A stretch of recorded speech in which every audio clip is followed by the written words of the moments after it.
Well, happy Halloween season to you. Today, I bring you the Santa Muerte Tarot. This is a really colorful deck, very festive. It's about the Book of the Dead, and with Santa Muerte is a key figure and growing in popularity in Mexico and other countries right now. This is put out by Fabio Listrani, and it's actually produced by Lo Scarabeo. So that's the bottom of the box. It's a typical two-piece Lo Scarabeo box, quite heavy duty.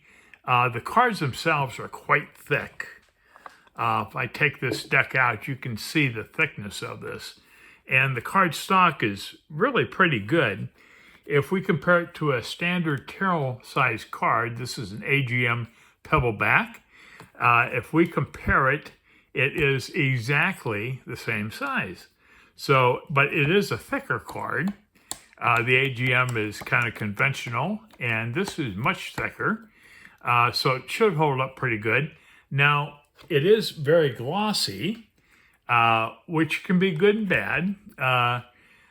The gloss adds a little bit to the thickness, but yet you got to be careful. If you store a deck of glossy cards for many years or even decades, they can stick together, and that can be a problem.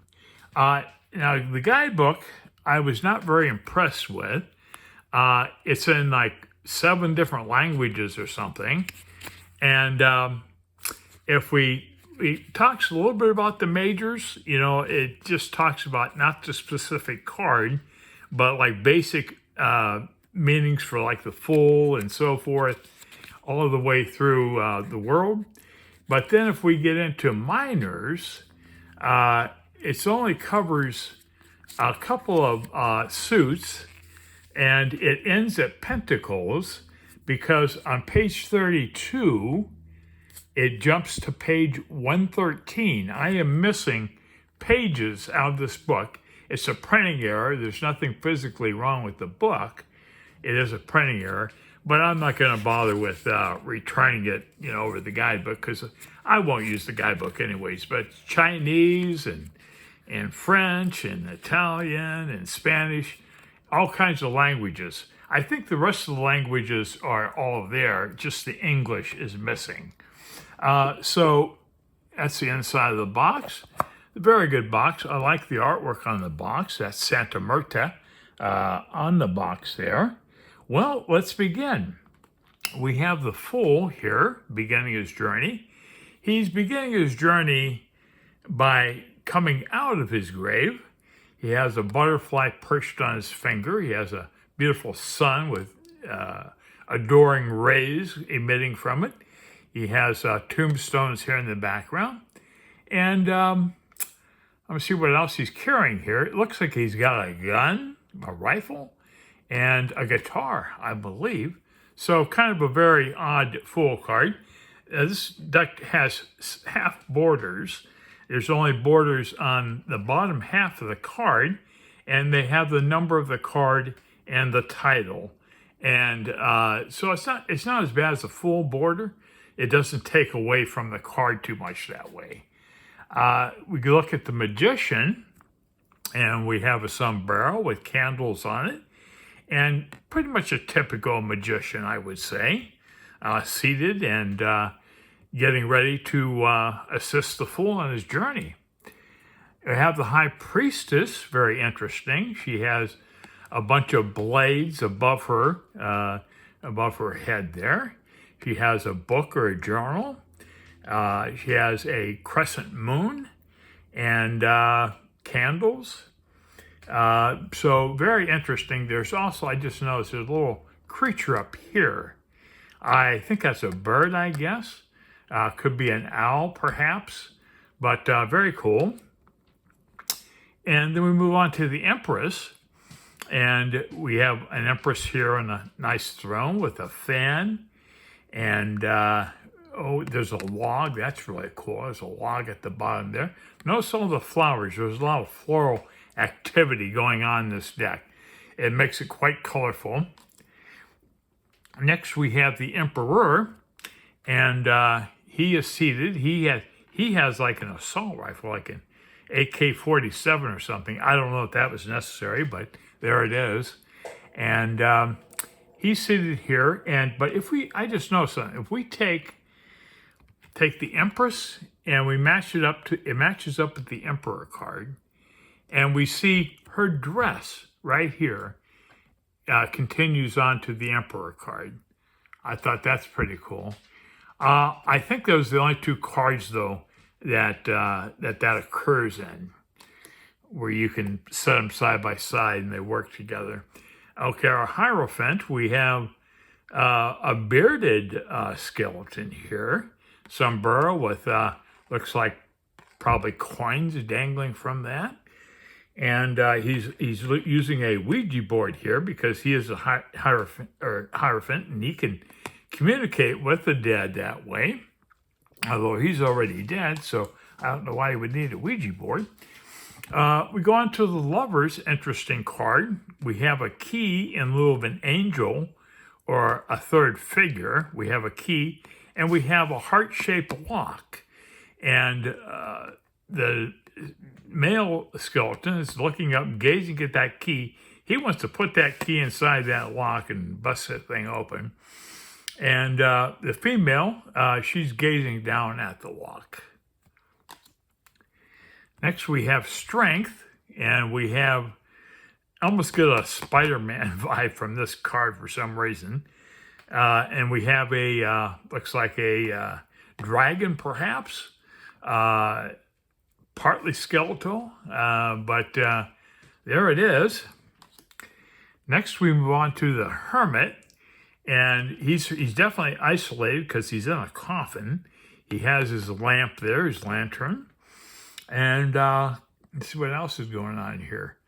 It's like a small flask, perhaps, down here. But interesting Hermit card. And move on to the Wheel. And we have two scythes. One on top, one on the bottom. Here's our wheel. There's an hourglass in the middle, which signifies rebirth. And, there's another figure down here. Let me turn this over real quick. Okay, that's interesting. On the wheel, we have another figure, another skeletal figure on the wheel there. Justice. We do have our scales here. We have the Justice figure with a large scythe. And notice all the vegetation. There's a lot of floral activity in this card, but it complements the artwork quite well, because I noticed on a lot of decks like Antique Anatomy and so forth, there's a lot of floral activity associated with skeletons. Now, the reason is that when we pass on physically, we put ourselves back into the earth and we become fertilizer for life to begin anew. Anyways, the Hanged Man is kind of interesting. He's hung right side up. He's holding his noose here. He's holding it up, except the top of his skull popped up. If we turn him around, it doesn't make any sense. So this card is supposed to be read like that, upright. And here we have Death. Death, would you believe, is Santa Muerte. Anyways, very, very beautiful red flowers up here, a radiant sun. Now, Death in this card is pregnant. And here's a cradle right here. Now, what this signifies is rebirth again. Moving out of death into life instead of out of life and into death. So we have a reversal of the typical death card. And so again, we have a very pregnant Death, and there's a cradle. So she's about to give birth to life, to physical life. And next we have Temperance, and she's pouring from one cup into another. Beautiful sunlit sky back here. We have, it looks like Aztec architecture here in the background. And more flowers and lush vegetation, very nice. Our Devil card, We have kind of a typical horned devil here. Beautiful red background here with the flowers and all. Now he's a puppet. He's controlling two puppets, and there are these two dudes right here with the guitars, mariachi band or whatever they're called in Mexico. But there they are. So we have the two small human type figures here controlled by the devil. We often see them in chains, but here they're on strings and the devil's controlling them or tempting them, whatever no good he's up to there. Okay, here we have the tower, quite interesting. We have a skull here at the top, and we have steps going down. So you're kind of, I guess, inside the tower, maybe, and you're looking down. But it's quite interesting. It has a lot going on there for a tower card. Next, we have the star, and beautiful star here. It's a 7-pointed star. We have, looks like a halo made out of matchsticks or something there. And she is standing in water. Okay, she's in water. There are her feet submerged below. So, interesting star card. Next, we have the moon, another beautiful card. Here we have the only flesh human in the deck, and we only see the back of her, and she's gazing into a body of water. And what she sees is a reflection of herself in skeletal form. And we also see the reflection of a crescent moon here. So a really cool moon card, I think. And our sun card, I love faces on suns, so this is really cool. Of course, it's the skull. And we have sunflowers here, and they have little skulls in them.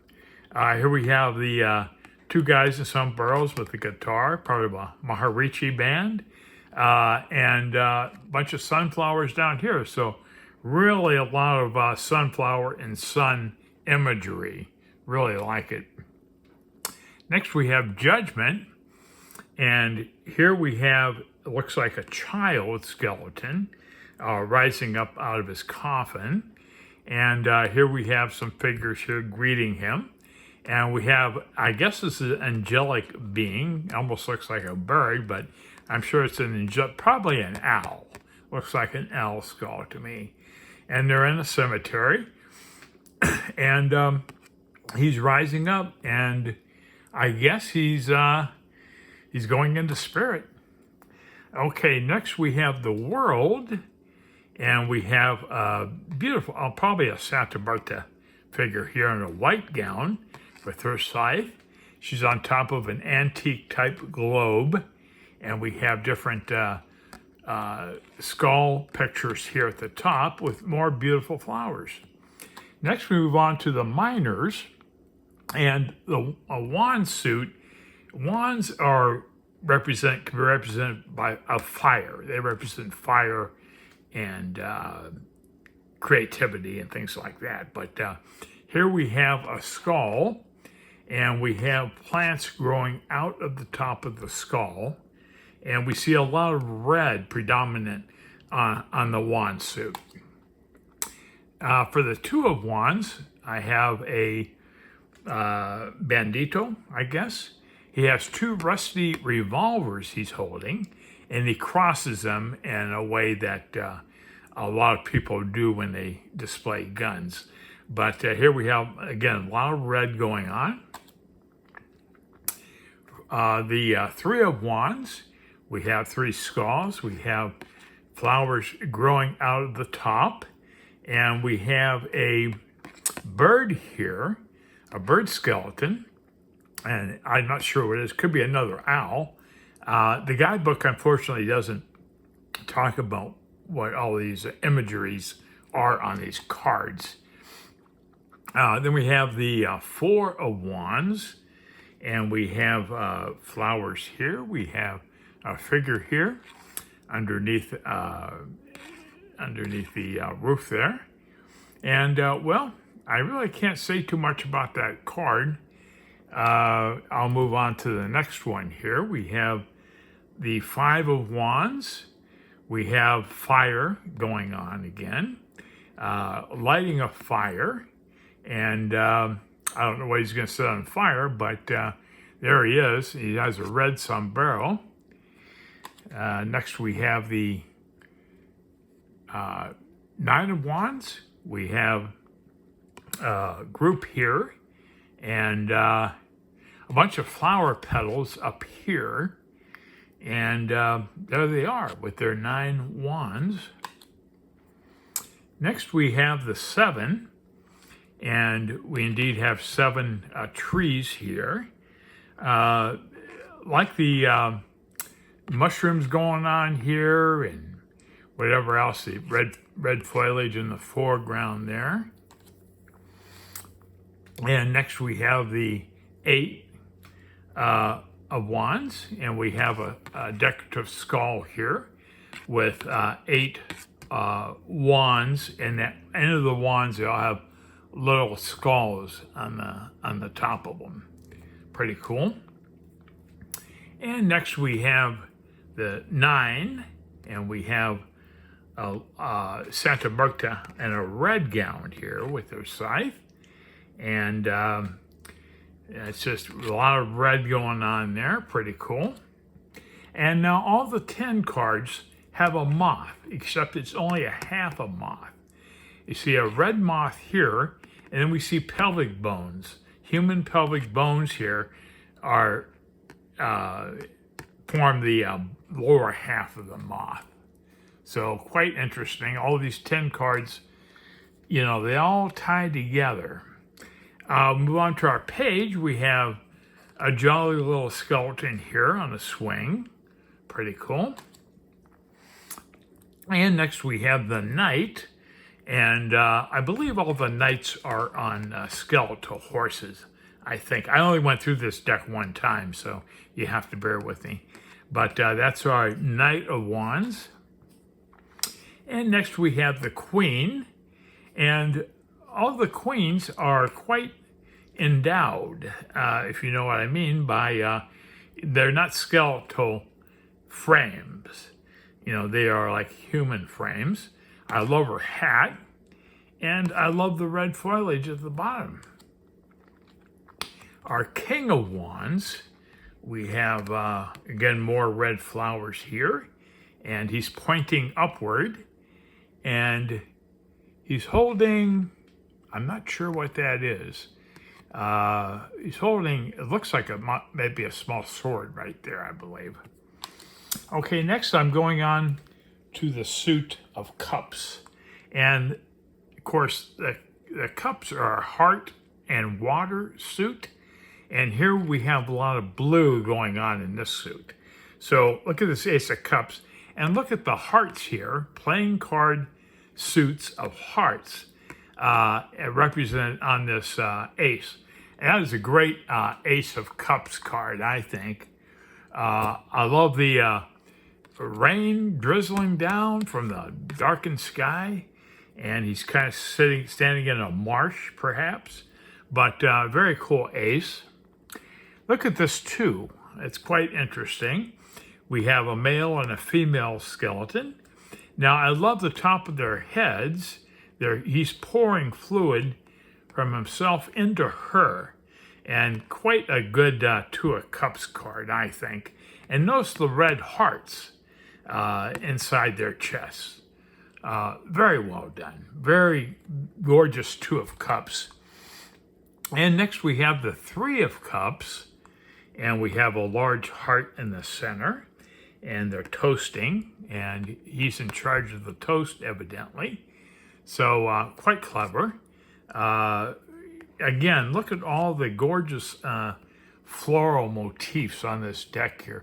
That's why I set this table up with the floral motif. Okay, next we have the Four of Cups.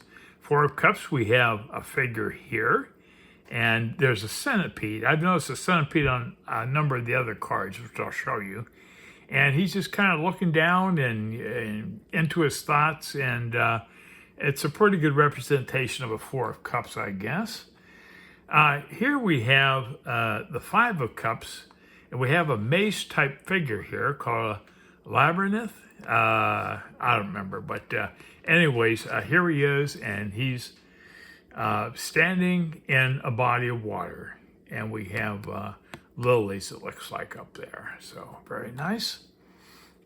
And next we have the Six of Cups, and we have a female figure here, and she's holding, of course, her cups there.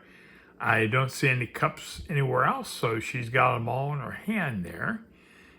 Quite a beautiful purplish gown she has on there. And then we have the Seven, and we have 7 cups, of course, and they all have skull figures on them. And there's our heart right there.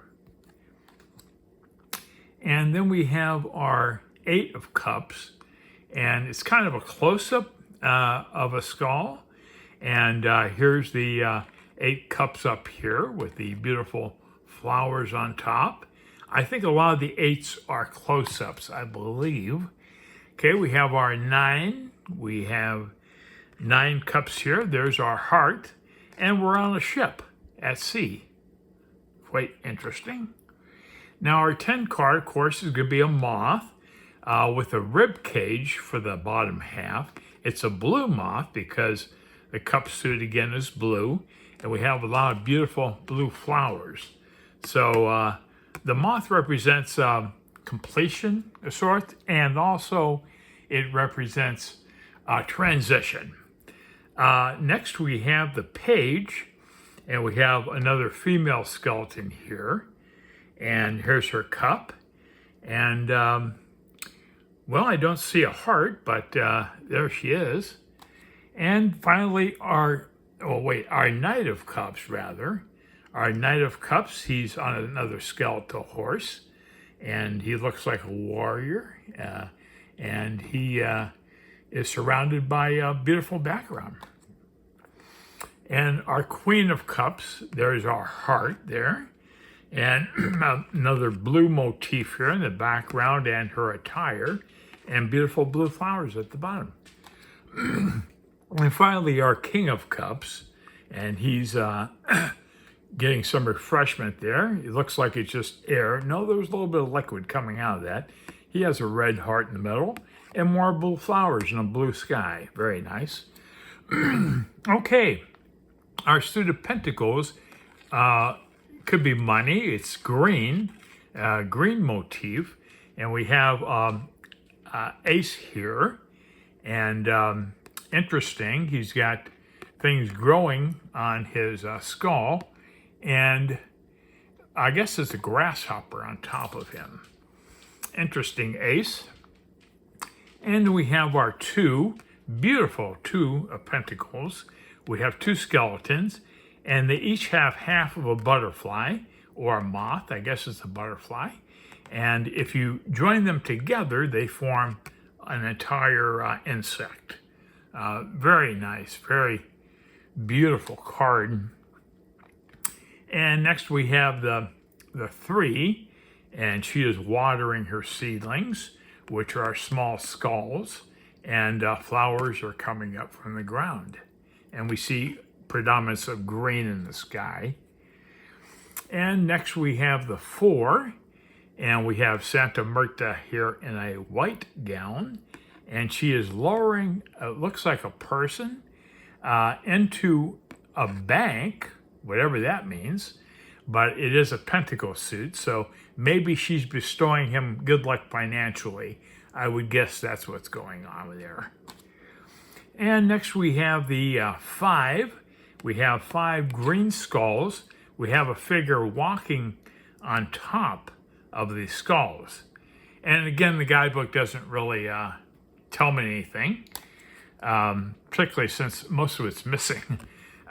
Okay, we have the 6 of Pentacles. We have a grandfather clock with a skull pendulum and a little winged skull here at the top, and the number 6 o'clock.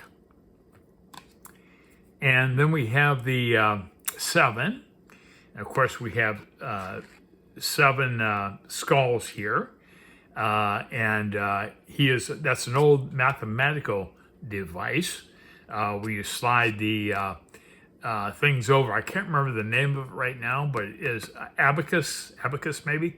But that's what he's doing there. And then we have the 8, and we have, looks like I guess those are flowers there. Let's see, 8 of Pentacles.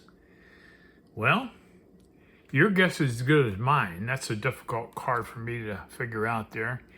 Next, we have the 9, and we have a figure here, and he is. I probably should have studied this deck a little more, so I'm just kind of winging it here. But very lush green coloring on that card. And our 10, we have a green moth. We have skeletal feet comprising his lower half. And so there he is, a lot of green going on again. And then we have the page, and we have, she's got a really cool, it's either a purse or some type of satchel there she's carrying around. We have a lot of green going on. So maybe it's full of money, I don't know, but there she is. And we have our knight, and he's on, of course, a skeletal horse. And he's marching away. He has a large sword there by his side. And then we have the queen, and she is climbing a ladder, and she's going up into this tree. Very interesting. And we have our king, and he's got his treasure chest here, or a box of his worldly belongings, probably money, and very nicely done. And then we have our sword suit, and we have our ace here.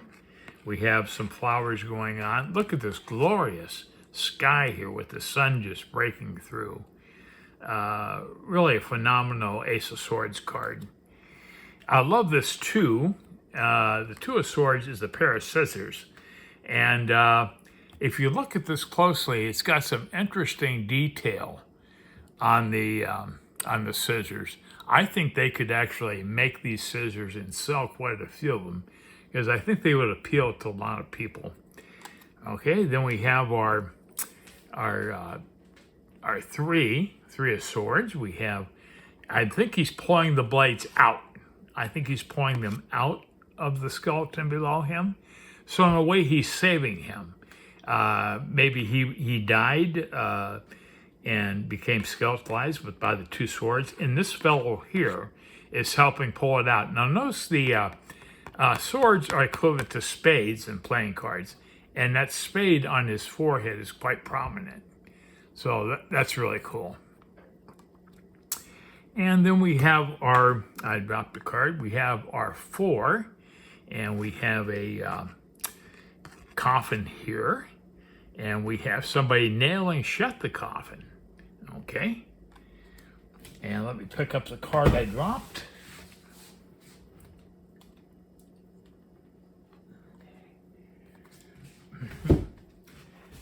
Okay, here's our 5, and our 5 is swords at the top here, and they look like they're on guard, like they're ready to be attacked.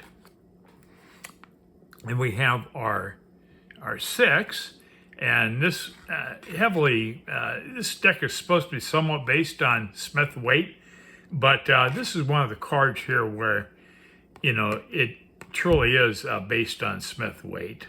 And here we have our 6 swords here on the boat, and very typical 6 of swords. And we have our 7, and we have a guy coming out of his coffin, and he's rising up, and that's our 7 of swords. Next we have the 8. Have 8 swords here, and they're being held up by skeletal hands. And I see a little skull back there. And next we have our 9.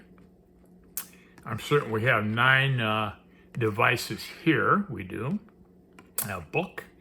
And wow, look at that ribbon coming out. Red ribbon really kicks some butt there. It's the only red present on the card. And our 10 is a brown, golden brown moth. And the other half are 2 skulls forming the bottom part. Little skull in the center there too. Beautiful not sunflowers, but beautiful yellow flowers. I don't know exactly what they are, but they're there. And we're getting close to the end of the deck now. We have our page. Okay, we have more floral motif going on here. And there she is. And we have our knight.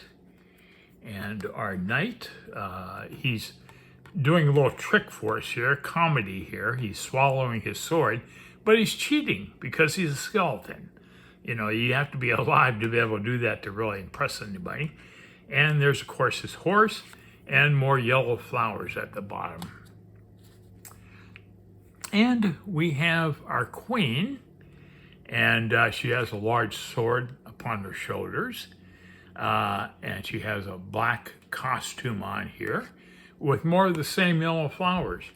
And finally, after this 30-minute video, finally we have our King of Swords here. And very typical, we have about the same type of background. Anyways, well, that wraps it up. I'm sorry I went so long here. I'm going to hit 32 minutes here right now. But I appreciate you watching. And I'm bringing you a lot more decks. A lot more. I got about 6 or 7 more Halloween decks to do. And so I hope you can join me for that. And once again, thanks so much for watching.